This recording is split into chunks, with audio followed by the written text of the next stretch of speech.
UP बोले के इस खास कार्यक्रम में हम वाराणसी में हैं और आज बात हो रही है कि नीट की परीक्षा जो 3 मई को हुई थी उसे रद्द कर दिया गया है।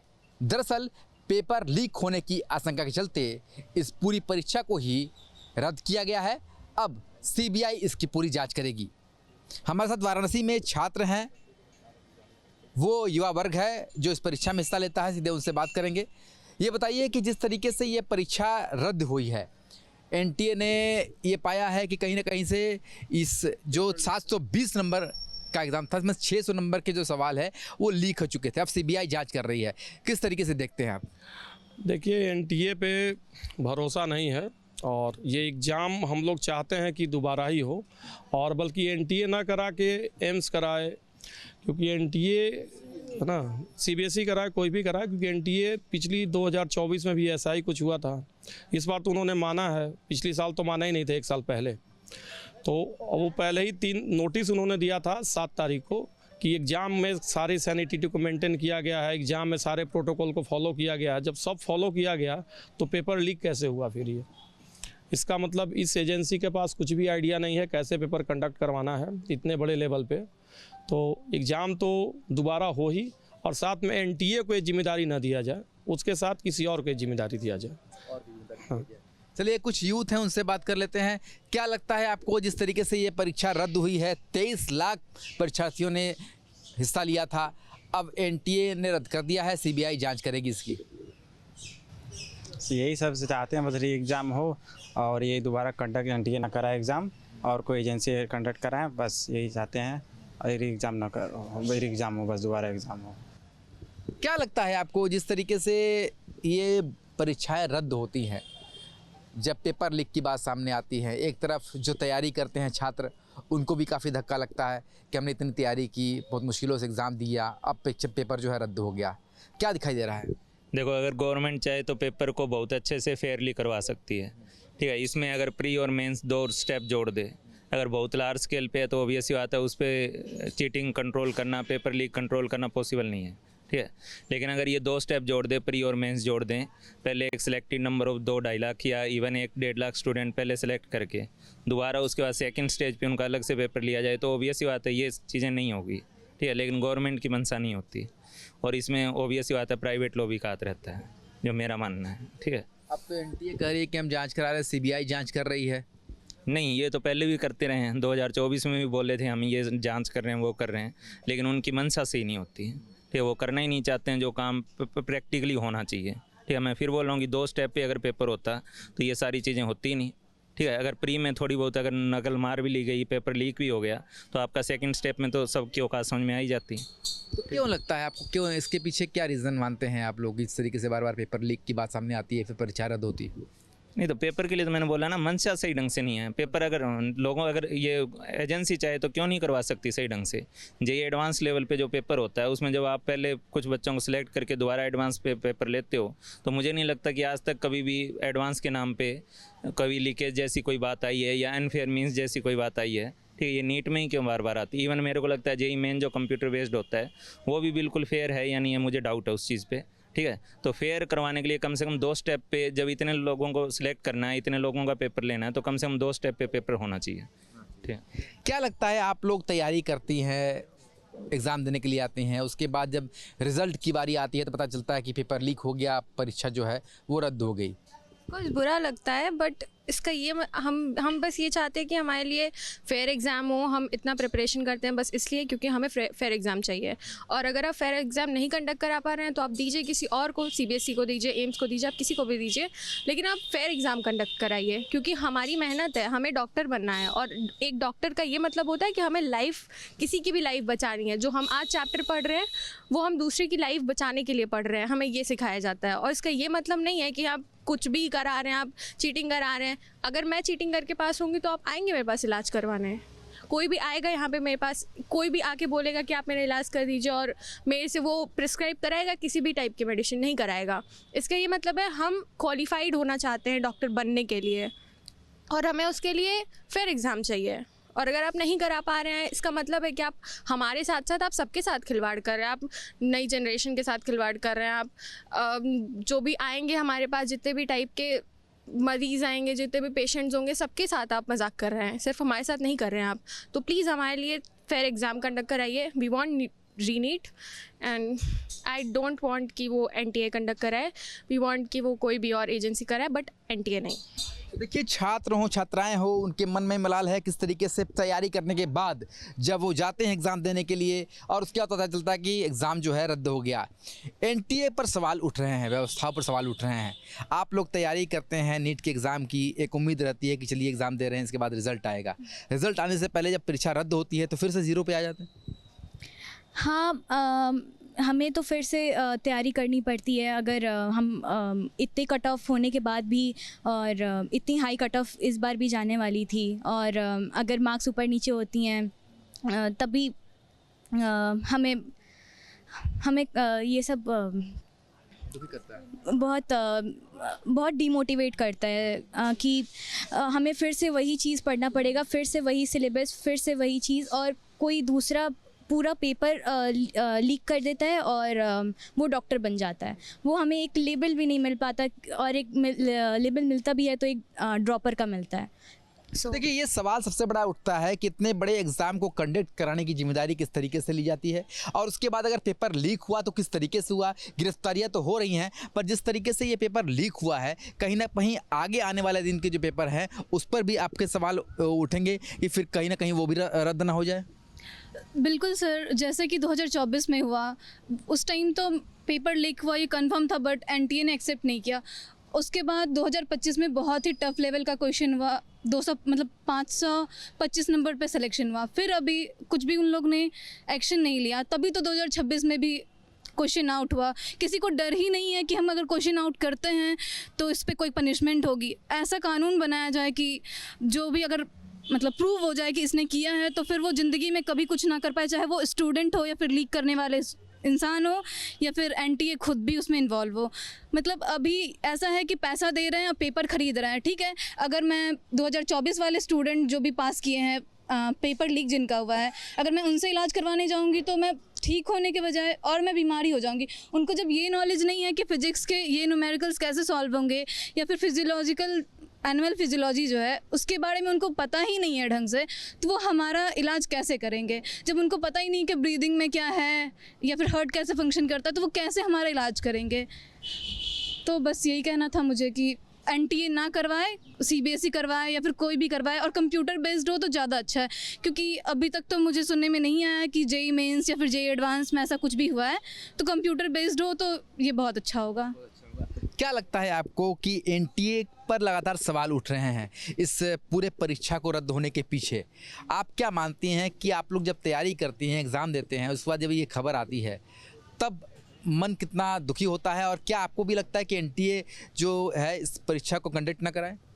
हाँ, चाहती हूँ कि NTA परीक्षा नहीं कंडक्ट करवाए, क्योंकि जब हम लोग 3 मई को एग्ज़ाम दे के आए तो उस टाइम हम लोग खुद प्रेशर में रहते हैं कि एग्ज़ाम कैसा गया। एग्ज़ाम अच्छा जाने के बाद भी, इतने अच्छे नंबर आने के बाद भी सिलेक्शन ना हो तो बहुत ज़्यादा दुख होता है। पेरेंट्स को जवाब देना पड़ता है, कोचिंग वाले को, सबको बताना पड़ता है, फैमिली रिलेटिव सब पूछते हैं, तो हम लोग खुद उस टाइम और प्रेशर में बन जाते हैं कि हम लोग को क्या करना चाहिए, ड्रॉप लेना है, ये करना है, फिर ड्रॉप लेंगे, फिर कुछ अग्निशान पेपर लीक हो गया, ये सब।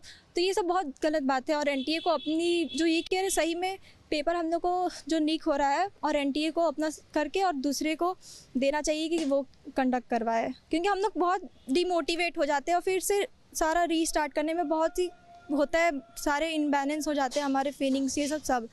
तो बस यही है कि NTA ना करवाए। देखिए, छात्र छात्राओं में निराशा जो है इनके चेहरे से झलक रही हैं।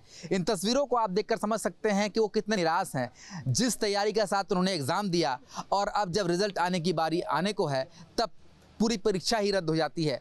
क्या लगता है आपको कि जब आप लोग तैयारी करते हैं, शुरुआत करते हैं, प्रिपरेशन करते हैं, उसके बाद वो दिन आता है जब आपकी परीक्षा होती है, उसके बाद इंतज़ार उस दिन का रहता है जब कर्मफल आने वाला होता है, पर उससे पहले सूचना आती है कि परीक्षा तो रद्द हो गई क्योंकि पेपर लीक हो गया था? सर जो 1 साल और 2 साल का जो मेहनत होता है 11th और 12th के साथ, सर उस एनर्जी से जो है जो तैयारी करके फ़र्स्ट टाइम जो देते हैं एग्ज़ाम, सर उसके बाद जब ऐसा सुनने को आता है कि एग्ज़ाम रद्द हो गया ये वगैरह टाइप चीज़, सर तो उसमें जो है फिर दोबारा जो है उतना मतलब एनर्जी नहीं रहता है तैयारी करने के लिए जो है। और सर बड़े मुश्किल से सर मेरा बहुत अच्छा नंबर आ रहा है, तो मैं चाहता हूँ कि रीनीट ना हो, रीनीट हो बट बाई चॉइस हो, जिसका मन हो दे भी सकता है और नहीं भी दे सकता है, क्योंकि सर बहुत मुश्किल से तैयारी होती है 11th और 12th में। तो सर बस तैयारी भी मुश्किल से होती है और पैसे भी खर्च होते हैं लगातार। जी सर 11th 12th सर काफ़ी पैसा का खर्च होता है, फिर से उतनी एनर्जी भी नहीं आती है जो ऐसा सुनने के बाद कि ये ऐसा हुआ है जो है। देखिए लगातार जब निराश व्यक्ति होता है तो उसके बाद उसको तैयारी करने में बहुत ज़्यादा मेहनत करनी पड़ती है, क्योंकि मेंटल स्ट्रेंथ जो है कहीं ना कहीं इस तरीके की बातें जब सामने आती है तो निराशा आ जाती है। क्या लगता है, आप लोग टीचर हैं, तैयारी करवाते हैं, जब इस तरीके की खबरें आती हैं तो किस तरीके से बच्चे जो है डिमोटिवेट हो जाते हैं और आप लोगों के लिए कितना मुश्किल हो जाता है उनको मोटिवेट करना?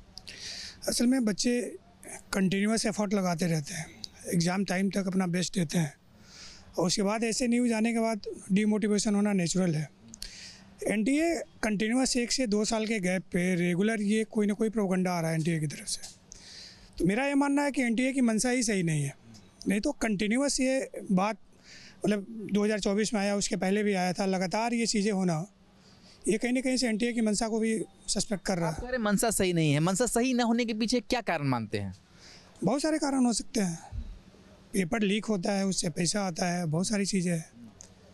तो ये बार बार होना मतलब जैसे 2024 में हुआ, उसके पहले भी कई सारे बातें हुई। तो एनटीयू को अभी तक तो कम से कम मैंने एक स्टेबल हो जाना चाहिए ना कि फेयर एग्ज़ाम लेने का क्या मैंने प्रिपरेशन के लिए 1 साल मिला, उनको 2 साल मिल गया। तो एक तो तैयारी होनी चाहिए ना कि कोई ऐसा कुछ मैंने पेपर लीक ना हो, पेपर सही से हो, फेयर एग्ज़ाम हो। बच्चों के रेफरेंस लेवल पे बैठ के देखिए या आने वाले फ्यूचर के हेल्थ सेक्टर के रेफरेंस से देखिए, तो बहुत बड़ी बात है। मतलब आप कह रहे हैं जिम्मेदारी तय नहीं कर पा रहे हैं? नहीं एकदम नहीं, ये बार बार होना ही बता रहा है कि वो अपनी जिम्मेदारी सही से निभा नहीं पा रहे हैं। देखिए लगातार स्टूडेंट्स से भी हम बात कर रहे हैं, टीचर्स से बात कर रहे हैं। ये बताइए कि आप लोग जब तैयारी करते हैं तो जाहिर सी बात है घर पे तैयारी करते हैं, कोचिंग जाते हैं, पढ़ते हैं, तो सिर्फ पैसा ही खर्च नहीं होता बल्कि मेंटल स्ट्रेंथ भी लगता है। इसके बाद जब आपको पता चलता है कि ये पूरी परीक्षा रद्द हो गई है तो क्या रीस्टार्ट करने के लिए कितना अपने आप को मोटिवेट करना पड़ता है? बहुत ही ज़्यादा है, खुद फिर से शुरुआत करने के लिए तो मतलब बहुत ही ज़्यादा कि हम लोग तो एकदम छोड़ चुके हैं पढ़ाई। अब सोच लीजिए अब जा रहे थे घर, बस रास्ते में पता चला कि रीनीट होगा, मतलब कि कैंसिल हो गया है, तो वहाँ से तुरंत भाग के आना पड़ा रास्ते से।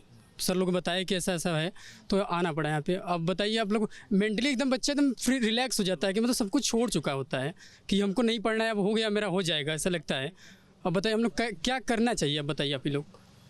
जैसे कह रहे हैं कि आपने तो उम्मीद पूरी पाल रखी थी, अब सारी उम्मीद तो धरी की धरी रह गई, अब फिर से तो तैयारी करनी पड़ी। एकदम रह गई पूरा एकदम, क्या करें हम लोग बताइए। क्या लगता है आपको कि जब इस तरीके की बातें सामने आती हैं कि आपने एग्ज़ाम दिया और उसके बाद रिजल्ट आने की बात हो रही है, तब तक परीक्षा रद्द हो गई, अब कह रहे सीबीआई की जांच होगी, कुछ लोगों को गिरफ्तार किया गया, क्या आपको लगता है कि पहले से व्यवस्था मुस्तैद होनी चाहिए? नहीं, पहले से व्यवस्था ख़राब है, उसको अब सुधारा नहीं जा सकता है। एनटीए पूरा मतलब वो पिछले 5 साल का आप रिकॉर्ड देखिए, पिछले 5 साल में कई बार ऐसा हुआ है और हर एक एग्ज़ाम में ऐसा कुछ ना कुछ हुआ है। ऐसा नहीं है कभी नहीं होता है, कभी मालूम चलता है, कभी मास पे होता है, कभी छोटे मोटे चीज़ों पे होता है, लेकिन होता हर साल है। और हर साल ये लोग बोलते हैं कि हम कराएंगे, अरेस्ट भी करते हैं, लेकिन फिर भी हो जाता है। तो उनको अपना सिस्टम देखना चाहिए कि कहाँ से हो रहा है। और रही बात एग्ज़ाम की, तो एग्ज़ाम का तैयारी तो हम लोग को फिर से करना ही पड़ेगा अगर पेपर कैंसिल होगा तो। और वो 3 घंटे जो हम लोग फेस करते हैं वहाँ जाके, 3 घंटे के पहले 2 घंटे जो हम लोग जाके वहाँ पे सेंटर पे बैठते हैं, वो स्ट्रेस हम लोग जानते हैं ना, एनटीए जानता है ना कोई और जानता है, वो स्टूडेंट जानते हैं। वो 5 घंटे हम लोग के लिए क्या होते हैं, उस 5 घंटे को हम लोग कैसे मैनेज करते हैं, वो हमें फिर से सोचना पड़ेगा। अगर पेपर कैंसिल होता है, रीनीट होता है, तो उनका एक अलग स्ट्रेटजी होगा, वो हमें फिर से बनाना पड़ेगा। तो ये सब जो भी मेहनत होगा एनटीए तो कर नहीं रही है, वो हम बच्चों को करना पड़ेगा, ये सब हम लोग फिर से करेंगे। तो इस हिसाब से पेपर को एक अच्छे तरीके से, एक अच्छे सिस्टम से कंडक्ट कराएं ताकि ये सब बार बार ना हो हम लोग के साथ।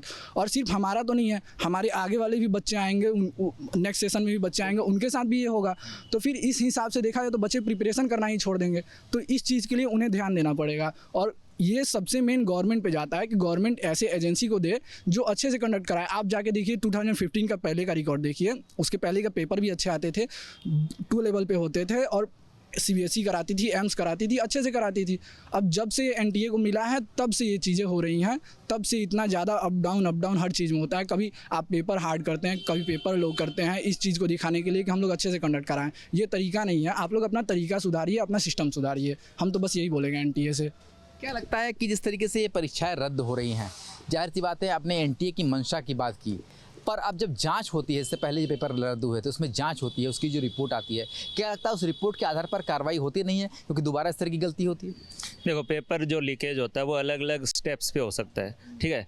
जनरली जो डाउट जाता है कि चलो प्रिंटिंग प्रेस से ये पेपर जो है वो लीक हुआ है, लेकिन इस बार वाला जो पेपर लीक है उसको लेके जो मेरी थ्योरी है, ठीक है, जो मेरा मानना है, हालांकि ओबियस बात है ज़्यादा लोग मीडिया में इस बात को लेकर नहीं बोल रहे, लेकिन जैसे पेपर बनाया जाता है तो उसमें एक सेट नहीं 3-4 सेट बनाने होते हैं, अलग अलग टीम काम करती है, अलग अलग सेपरेट पेपर बनते हैं।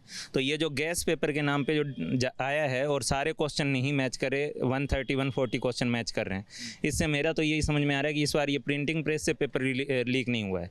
ये लीक हुआ है जो बड़े नंबर पे जो टीचर्स की टीम ये जो पेपर बना रही है उसमें से कुछ टीचर कॉम्प्रोमाइज थे, ठीक है, और उन टीचर्स ने ये पेपर जो है वो लीक किया है, बेचा है, जो भी है एक अच्छे खासे पैसे में बेचा होगा, और इसीलिए सारे क्वेश्चन ना मैच करके कुछ particular number of question match कर रहे हैं, और प्लस जो गैस पेपर के नाम पे जो एक्स्ट्रा जो क्वेश्चन है, ठीक है, अगर ये लोग चाहें तो ऑब्वियस बात है उससे मिला सकते हैं कि बाकी जो सेट उनको मिला था क्या उनसे ये क्वेश्चन मैच कर रहे हैं या नहीं कर रहे हैं, ठीक है। कईयों को लग रहा है कि गैस पेपर के नाम पर ये जो एक्स्ट्रा क्वेश्चन है ये सिर्फ दिखावे के लिए ऐड किए गए, मुझे ऐसा भी नहीं लग रहा, मुझे लग रहा है कि ये उस बाकी सेट के क्वेश्चन है, ठीक है, और इसीलिए total number of question same नहीं है। हो सकता है फिजिक्स वाले टीचर जो हैं वो इसमें इन्वॉल्व नहीं हुए हो, ठीक है, बाकी टीचर इन्वॉल्व हुए हैं, क्योंकि सारे टीचर्स का पता भी तो नहीं चलता है, जितने लोगों का पता चला वही लोग इसमें कॉम्प्रोमाइज़ हुए और वही लोग इन्होंने बेचा है इस पेपर को, ठीक है। मेरी थ्योरी है, बाकी अब ऑब्वियस बात है, मैं तो ये चाहता हूँ कि मीडिया में ऐसे टीचर्स को भी या ऐसे लोगों को भी जो इस पेपर बनाने वाले पार्ट में शामिल है और पेपर उसके बावजूद वही लोग पेपर अगर लीक कर रहे हैं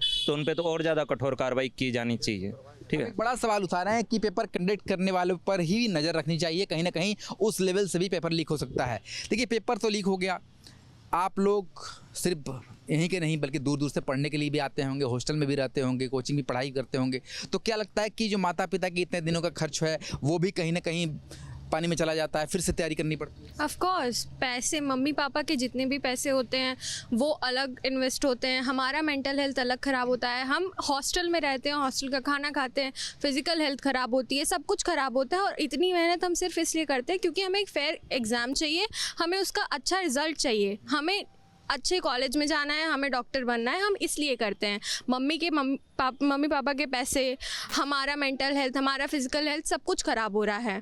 और इसका ये आप कुछ भी, आप ठीक है, आपको अगर नहीं आ रहा है, आप नहीं कर पा रहे हैं एग्ज़ाम कंडक्ट, तो आप किसी और को दे दीजिए, आपको क्यों आप ही को करना है? और अगर आपके इतने अच्छे लेवल पे आप हैं और उसके बावजूद आप इतना गंदा ब्लंडर कर रहे हैं, तो इसका ये मतलब है ना कि पक्का कोई ना कोई तो कॉम्प्रोमाइज़ है उसमें, और अगर है तो उसे तो बिल्कुल ही सज़ा मिलनी चाहिए। और हमारे पॉइंट ऑफ व्यू से देखा जाए तो हमारे वो जो 5 घंटे होते हैं, जैसा भैया ने बोला, हमारे जो 5 घंटे होते हैं वो सिर्फ हम जानते हैं, because this was my first time when I was able to give the NEET exam and I was very stressed, I was shivering all over, it was very hard।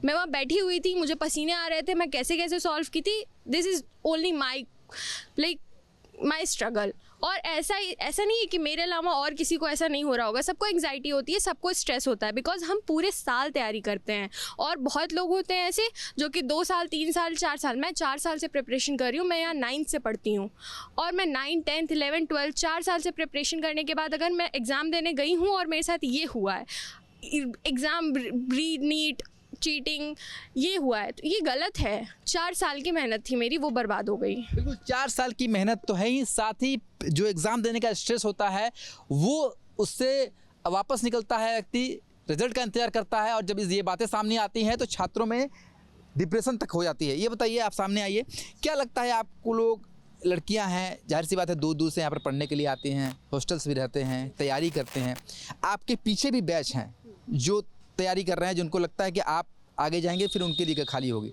अब तो फिर से ये एग्ज़ाम जब इस तरीके से हो जाते हैं तो आपको तो नुकसान होता ही है, पीछे जो आपके जूनियर्स हैं उनको भी नुकसान होता है। यस सर, ज़रूर होता है। वो तो और सोचते हैं ना कि मतलब इतनी प्रिपरेशन करने के बावजूद भी जब ऐसा हो रहा है तो ये सारी चीज़ें ऑब्वियसली गलत है, क्योंकि हम इतनी मेहनत करते हैं, मतलब दूर दूर से आके रहते हैं। इनफैक्ट कुछ लोग हॉस्टल में भी रहते होंगे, कुछ लोग कहीं और रहते होंगे, और हर किसी के मम्मी पापा की हेल्थ बहुत अच्छी नहीं होती है, फिर भी वो पढ़ाते हैं। लेकिन उसके बाद भी अगर एनटीए ऐसा करता है तो ये गलत बात है, ऑब्वियसली गलत है, क्योंकि हमारी इतनी मेहनत है। एनटीए को तो सिर्फ पेपर दे देना होता है, उन्हें करना होता है वो 5 घंटे, जैसा कि दीदी भैया ने बताया दोनों लोगों को, हम ही लोगों को सब फेस करना होता है, क्या करना है क्या नहीं करना है। तो सर मतलब जो भी है ये सही नहीं है, गलत हुआ।